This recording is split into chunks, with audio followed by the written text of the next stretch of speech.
Halo, senang sekali Anda bergabung lagi dengan kami. Hari ini kita akan melakukan pembahasan mendalam yang cukup menarik nih. Kita akan fokus ke bagian akhir, epilog, dari buku Upheaval, karya Jared Diamond. Jadi kita nggak cuma lihat ringkasannya aja, tapi benar-benar coba memetik pelajaran penting dari pergolakan bangsa-bangsa yang udah dibahas. Misalnya, faktor apa aja sih yang menentukan berhasil nggaknya melewati krisis? Terus, apa krisis itu emang perlu terjadi? Seberapa besar peran pemimpin? Dan yang paling penting nih, apa artinya semua ini buat kita ke depan? Ya, misi kita kali ini bantu Anda menangkap pola-pola sejarah yang mungkin berulang, memahami elemen kunci dalam krisis nasional, dan lihat relevansinya dengan tantangan kita sekarang. Entah itu dalam hidup pribadi Anda, sebagai bagian masyarakat, atau bahkan skala global. Jadi mari kita sama-sama telusuri lebih dalam ya, pelajaran dari pergolakan ini. Tentu. Dan yang bikin buku Rinyak unik kan udah kita bahas sedikit ya sebelumnya. Itu pendekatannya. Diamond itu pinjem kerangka kerja dari terapi krisis pribadi. Sesuatu yang dia alami sendiri dan juga dia pelajari dari tragedi kayak kebakaran Coconut Grove gitu. Nah, kerangka itu dia pakai buat analisis krisis negara bangsa. Jadi kayak pakai kacamata psikologi individu buat lihat sejarah kolektif. Cukup menarik sih ya. Betul sekali. Pendekatannya nggak biasa ya. Oke, kalau gitu mari kita mulai dari pertanyaan yang cukup mendasar nih, yang juga diangkat Diamond di epilog. Apa krisis itu, meskipun rasanya pahit, menyakitkan, sebenarnya diperlukan biar perubahan bisa terjadi? Kan Diamond kasih contoh kebakaran Coconut Grove itu, tragedi besar yang akhirnya maksa orang mikir ulang soal keselamatan bangunan. Atau bahkan krisis pribadinya dia waktu hampir nyerah di dunia sains. Kata krisis sendiri, dari bahasa Yunani, artinya kan titik balik, momen penentuan. Jadi ingat kutipan Nietzsche, apa yang tidak membunuh kita, bikin kita lebih kuat. Atau Churchill yang bilang, jangan sia-siakan krisis yang baik. Jadi gimana menurut Anda? Apa emang kita perlu diguncang dulu, baru bisa benar-benar berubah? Pertanyaan bagus itu. Dan inti jawaban dari kerangka Diamond ini ada di konsep perubahan selektif. Jadi, baik dalam krisis pribadi maupun nasional, penyelesaian yang berhasil itu hampir selalu melibatkan kemampuan buat memilih. Memilih apa yang harus diubah sambil mempertahankan inti diri atau identitas yang lain. Krisis itu, pada dasarnya, ya fungsinya sebagai pemaksa. Semacam itu. Dia mendobrak kebiasaan lama, cara pikir atau cara tindak yang mungkin udah nggak relevan atau malah bahaya. Krisis bisa datang tiba-tiba, kayak serangan Soviet ke Finlandia, atau kedatangan Komodor Perry ke Jepang, atau kudeta di Chili dan Indonesia. Tapi bisa juga krisis itu datangnya pelan-pelan, bertahap, kayak tantangan Jerman dan Australia pasca Perang Dunia Kedua, atau bahkan menurut Diamond, kondisi Amerika Serikat saat ini. Mau cepat atau lambat, dua-duanya sama-sama menuntut respons berupa perubahan selektif tadi. Ada satu pengamatan menarik dari terapi krisis pribadi yang relevan di sini. Seringkali ada periode emas, sekitar 6 minggu setelah krisis memuncak. Di periode itu, individu biasanya paling reseptif buat coba cara-cara baru mengatasi masalahnya. Mungkin ada jendela kesempatan serupa di skala nasional. Wah, periode emas 6 minggu itu menarik ya konsepnya. Kalau gitu, mari kita lihat lagi deh, faktor-faktor yang Diamond identifikasi sebagai penentu hasil akhir krisis. Kan ada 12 faktor tuh, yang diadopsi dari kerangka krisis pribadi. Coba saya sebutin sekilas ya. Pengakuan adanya krisis, penerimaan tanggung jawab, membangun pagar atau memilah masalah, cari bantuan, mencontoh model lain, terus kekuatan ego atau identitas nasional, penilaian diri yang jujur, pengalaman krisis sebelumnya, kesabaran, fleksibilitas, nilai-nilai inti, dan terakhir, kebebasan dari kendala. Nah, dari semua ini, kalau lihat contoh negara-negara di buku, rasanya ada beberapa faktor yang benar-benar nonjol deh, yang jadi kunci pembeda antara sukses sama gagal. Faktor mana aja tuh yang menurut Anda paling krusial? Betul sekali, dari 12 itu emang ada beberapa yang rasanya lebih fundamental ya. Kalau harus milih nih, mungkin yang paling utama dan seringkali paling sulit, itu penilaian diri yang jujur. Faktor nomor 7. Ini kunci mutlak kayaknya. Coba lihat kontrasnya yang digambarkan Diamond. Jerman pasca Perang Dunia II yang dengan susah payah, dengan rasa sakit luar biasa, akhirnya hadapi masa lalu Nazi mereka secara terbuka. Bandingkan sama narasi Jepang tentang Perang Dunia II yang cenderung beda. Atau gimana Amerika Serikat saat ini, kata Diamond ya, kelihatan sulit melakukan penilaian diri jujur soal polarisasi politik, ketimpangan, masalah internal lain. Ini bukan soal siapa benar siapa salah loh ya, tapi soal kemampuan lihat realitas apa adanya. Sepahit apapun itu. Bahkan suksesnya Jepang di era Meiji dulu kan juga didorong penilaian realistis posisi mereka dibanding Barat. Sementara gagalnya mereka di tahun 1930-an, sebagian karena hilang realisme itu. Diamond sendiri ngaku kok dalam krisis pribadinya, momen krusial itu pas dia jujur menilai kemampuan dan keterbatasannya. Iya, iya. Gimana Jerman bisa sampai ke titik penilaian jujur itu ya? Pasti prosesnya nggak gampang sama sekali. Penuh perdebatan internal yang sengit pasti. Iya, jelas nggak gampang. Butuh waktu puluhan tahun, pergantian generasi, tekanan dari luar, dan juga kepemimpinan internal yang berani mengakui. Tapi intinya, tanpa kemauan buat lihat cermin secara jujur, ya susah buat mulai perubahan yang tepat sasaran. Nah, ini nyambung erat sama faktor lain yang Anda sebut tadi, identitas nasional dan nilai inti, faktor 6 dan 11. Identitas yang kuat itu bisa jadi sumber ketahanan yang luar biasa loh. Kita lihat gimana Finlandia bertahan lawan Soviet, sebagian besar karena identitas nasional mereka kokoh dan nilai kemerdekaan yang dijunjung tinggi. Begitu juga Chile pasca Pinochet yang balik ke akar demokrasinya, atau Jerman pasca perang yang bangun identitas baru di atas nilai demokrasi dan kebaikan bersama. Tapi di sisi lain, identitas dan nilai yang terlalu kaku, yang nolak adaptasi, justru bisa jadi penghambat. Australia, contohnya kan, harus berjuang definisikan ulang identitasnya dari sekedar cabang Inggris jadi bangsa yang terintegrasi sama Asia Pasifik.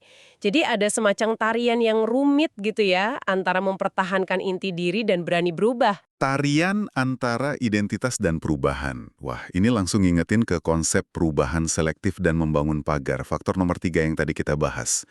Kemampuan buat memilah gitu ya, mana yang harus dibuang, mana dipertahankan, mana yang perlu diadaptasi. Tepat sekali. Jepang era Meiji itu contoh klasik banget. Mereka adopsi teknologi, sistem militer, pendidikan, banyak institusi barat secara besar-besaran. Tapi secara sadar mempertahankan sistem kekaisaran dan banyak aspek budaya Jepang sebagai jangkar identitas. Mereka membangun pagar di sekeliling masalah yang mau diatasi, yaitu ketertinggalan dari barat, tanpa merasa harus hancurin semua bangunan lama. Begitu juga Chile pasca Pinochet. Mereka nggak balik persis ke era sebelum Allende, tapi juga nggak pertahanin semua kebijakan era Pinochet. Mereka memilah. Jerman pasca perang bangun demokrasi baru, tapi juga bergulat sama warisan Nazi. Sebuah proses pemilahan yang kompleks. Australia secara bertahap geser orientasi politik dan ekonominya tanpa gejolak revolusioner. Ini semua contoh kemampuan membangun pagar. Identifikasi masalah spesifik yang perlu diubah tanpa panik merasa harus ubah segalanya. Oke, oke. Jadi penilaian jujur, keseimbangan identitas dan nilai, sama perubahan selektif itu kayaknya trio faktor internal yang penting banget ya. Terus gimana dengan faktor eksternal, kayak bantuan dan model, faktor 4 dan 5? Seberapa sering ini jadi penentu? Ngaruh-ngaruhnya ini sangat bervariasi ya tergantung konteksnya. Jepang, Meiji misalnya itu proaktif banget cari dan dapat banyak bantuan teknis. Terus mencontoh model dari berbagai negara barat. Ini jelas mempercepat modernisasi mereka. Sebaliknya, Finlandia pas perang musim dingin itu hampir nggak dapat bantuan militer berarti dari negara lain. Nggak ada juga model negara kecil yang berhasil lawan Uni Soviet waktu itu. Mereka harus berjuang sendirian. Ini nunjukin betapa situasionalnya faktor ini. Yang menarik, Diamond juga menyoroti gimana Amerika Serikat meskipun punya banyak sumber daya, seringkali agak enggan gitu ya, belajar atau mencontoh model dari negara maju lain. Misalnya soal layanan kesehatan atau kebijakan lingkungan, padahal model-model itu ada. Kayak ada keengganan gitu buat ngakuin negara lain mungkin punya solusi lebih baik. Oh gitu. Tapi bukannya Diamond juga mengakui ya, kalau faktor bantuan dari luar itu dampaknya bisa ambigu. Bantuan kan bisa datang dengan harga tertentu, atau model dari luar belum tentu cocok diterapkan di sini. Ada benar banget, bantuan seringkali datang dengan ikatan politik atau ekonomi. Dan niru model asing tanpa adaptasi yang cermat ya bisa jadi bencana. Jadi ini bukan faktor yang otomatis positif. Kemampuan buat memanfaatkan bantuan dan model secara cerdas sambil tetap pertahanin otonomi dan lakukan adaptasi lokal, itu yang lebih penting. Ini juga terkait sama kendala faktor 12. Realitas geopolitik atau ekonomi seringkali membatasi pilihan negara secara drastis. Finlandia dan Jerman pasca perang, misalnya, hidup di bawah bayang-bayang adidaya tetangga mereka, Uni Soviet, terus NATO, Pakta Warsawa. Pilihan kebijakan luar negeri mereka terbatas banget. Bandingkan sama Amerika Serikat atau Jepang secara historis yang punya kemewahan geografis berupa lautan pemisah. Meskipun ya, seperti kata Diamond, teknologi modern kayak rudal antar benua atau ketergantungan ekonomi global sekarang mengurangi kemewahan isolasi itu. Kendala ekonomi juga nyata, kayak utang pemerintah Jepang yang bengkak atau ketimpangan ekonomi di AS yang bisa hambat investasi masa depan. Dan gimana dengan kesabaran dan fleksibilitas? Faktor 9 dan 10. Kayaknya ini penting juga ya, apalagi kalau perubahan butuh waktu lama. Penting banget. Proses keluar dari krisis itu seringkali nggak mulus, penuh trial and error. Finlandia nunjukin kesabaran dan fleksibilitas luar biasa dalam merumuskan dan jalanin kebijakan luar negeri mereka yang hati-hati pasca perang, yang dikenal garis Pasifik Kekkonen itu. Strategi netralitas aktif buat bertahan hidup di sebelah raksasa Soviet.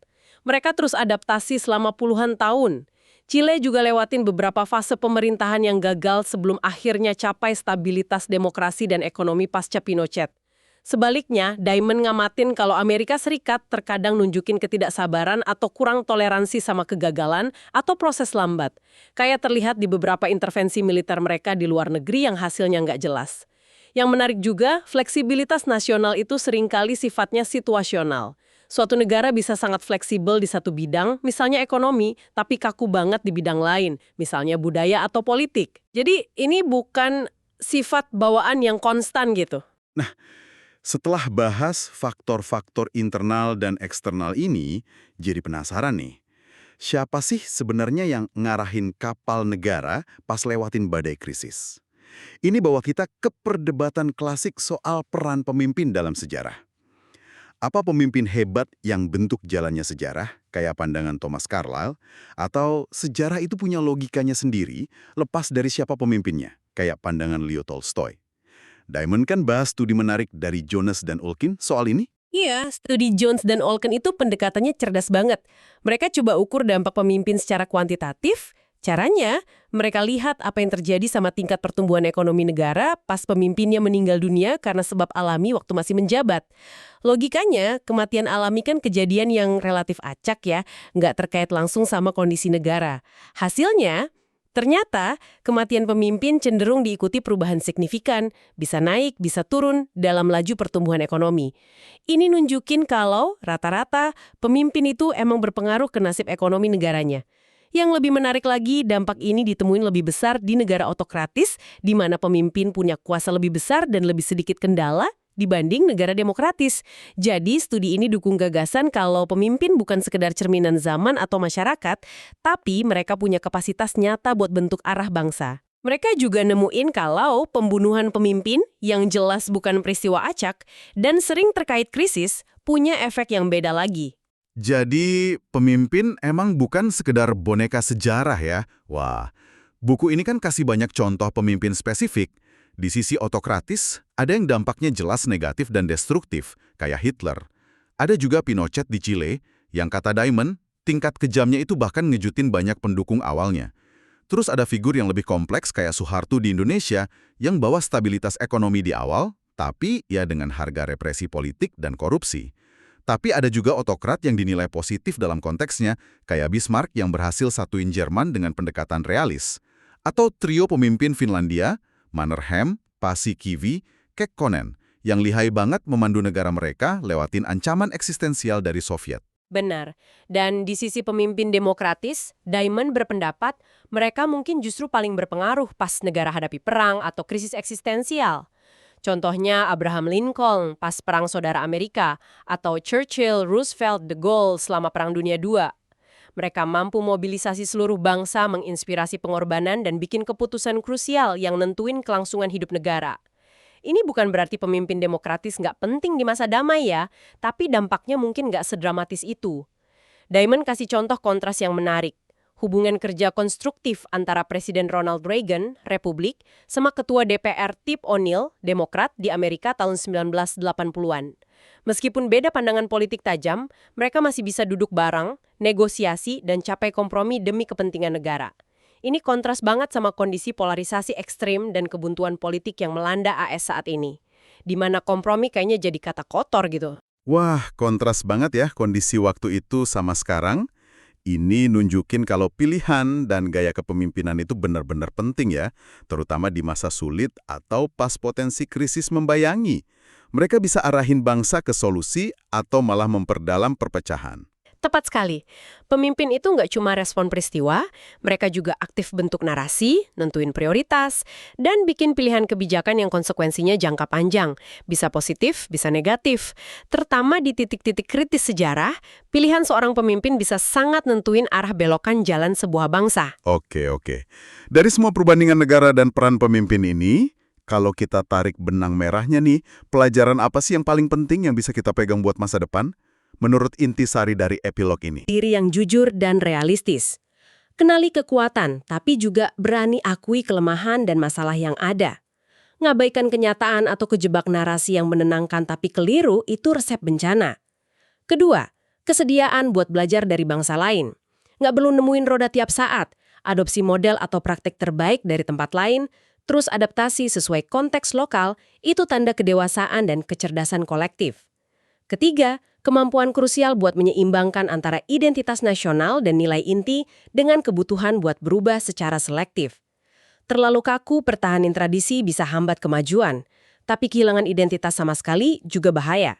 Keempat, kita udah lihat betapa signifikannya dampak pilihan kepemimpinan, terutama dalam navigasi masa sulit dan bangun konsensus. Dan kelima, pelajaran yang relevan banget buat banyak negara saat ini adalah bahaya nyata dari polarisasi politik yang ekstrim dan runtuhnya kemauan buat kompromi. Kayak yang dicontohkan Diamond dengan kondisi AS, ini bisa melumpuhkan kemampuan negara buat atasi masalah serius yang dihadapi bersama. Dan Diamond kemudian coba terapin kerangka pikir ini ke tantangan skala global yang kita hadapi sekarang kan ya? Iya. Kayak ancaman senjata nuklir, perubahan iklim, menipisnya sumber daya, ketimpangan global. Gimana kerangka krisis nasional ini bisa bantu kita pahami tantangan global itu? Nah, ini bagian yang paling nyadarin, mungkin juga paling mengkhawatirkan dari epilog itu. Kalau kita pakai kacamata 12 faktor krisis Diamond buat lihat masalah global ini, kita langsung sadar, banyak banget elemen kunci yang biasanya bantu negara lewati krisis justru nggak ada di tingkat global. Kita kekurangan identitas global yang kuat yang bisa satuin umat manusia lampaui batas negara. Kita nggak punya planet lain yang sukses atasi perubahan iklim atau ancaman nuklir buat dijadiin model. Kita juga nggak punya pengalaman kolektif sebagai species dalam hadapi ancaman sebesar ini sebelumnya. Institusi global kayak PBB memang ada, tapi kekuatannya terbatas banget dibanding kedaulatan negara bangsa. Belum ada penerimaan tanggung jawab global yang efektif. Kita bahkan belum capai pengakuan krisis yang sesungguhnya di tingkat global oleh semua pihak, apalagi penilaian diri jujur sebagai spesies tentang akar masalahnya. Ya, terus meningkat antara masalah global yang makin parah dan upaya kita sebagai manusia buat nemuin dan terapin solusi. Dan hasil pacuan ini, menurutnya, sama sekali belum pasti. Itu gambaran yang cukup serius ya. Ini bawa kita kembali ke Anda nih pendengar kami. Setelah dengar pembahasan mendalam soal pola krisis nasional, faktor penentu, peran pemimpin, dan tantangan global ini, gimana pemahaman ini bisa Anda gunakan? Mungkin buat lebih paham berita yang Anda baca tiap hari, dinamika politik di negara Anda, atau bahkan buat hadapi tantangan skala kecil di komunitas atau hidup pribadi Anda. Salah satu poin penting yang juga disinggung Diamond di epilog, itu soal mitos nasional. Kisah heroik atau narasi sejarah tertentu yang sering kita ceritain buat tujuan politik atau bangun identitas. Yang bisa jadi benar, sebagian benar, atau bahkan keliru. Memahami faktor-faktor krisis ini mungkin bisa bantu kita semua buat mikir sedikit lebih kritis terhadap narasi-narasi itu. Dan juga ngenalin siapa yang bentuk narasi itu dan buat kepentingan apa. Kesadaran historis dan pemahaman pola ini bisa jadi alat yang ampuh sih buat navigasi di dunia yang kompleks ini. Jadi, kita sudah menjelajahi kompleksitas faktor yang pengaruhi hasil krisis, signifikansi kepemimpinan, pilihan sulit yang dihadapi bangsa-bangsa, dan relevansinya buat masa depan kita bersama. Semua berdasar telaah mendalam dari epilog buku Upheaval, Jared Diamond. Terima kasih banyak sudah menyimak perbincangan kami. Sebagai penutup ya, mungkin ada satu pemikiran terakhir yang bisa Anda bawa pulang dan renungkan. Buku ini kan nekenin betapa krusialnya penilaian diri yang jujur bagi bangsa buat bisa gerak maju lewatin krisis. Nah, mungkinkah prinsip yang sama berlaku secara fundamental buat kita masing-masing dalam hidup pribadi kita? Jujur lihat diri sendiri, akui kekurangan, dan berani berubah? Atau dari skala yang lebih besar, mungkinkah justru pengakuan kita bersama akan tantangan global yang luar biasa dahsyatnya, kayak perubahan iklim atau ancaman eksistensial lain yang kita hadapi saat ini? Mungkinkah itu pada akhirnya bisa jadi fondasi baru bagi tumbuhnya identitas manusia global yang melampaui sekat negara? Sebuah identitas bersama yang mungkin kita butuhkan buat bisa bertahan hidup sebagai spesies di planet ini. Ini pertanyaan terbuka sih buat kita renungkan bersama.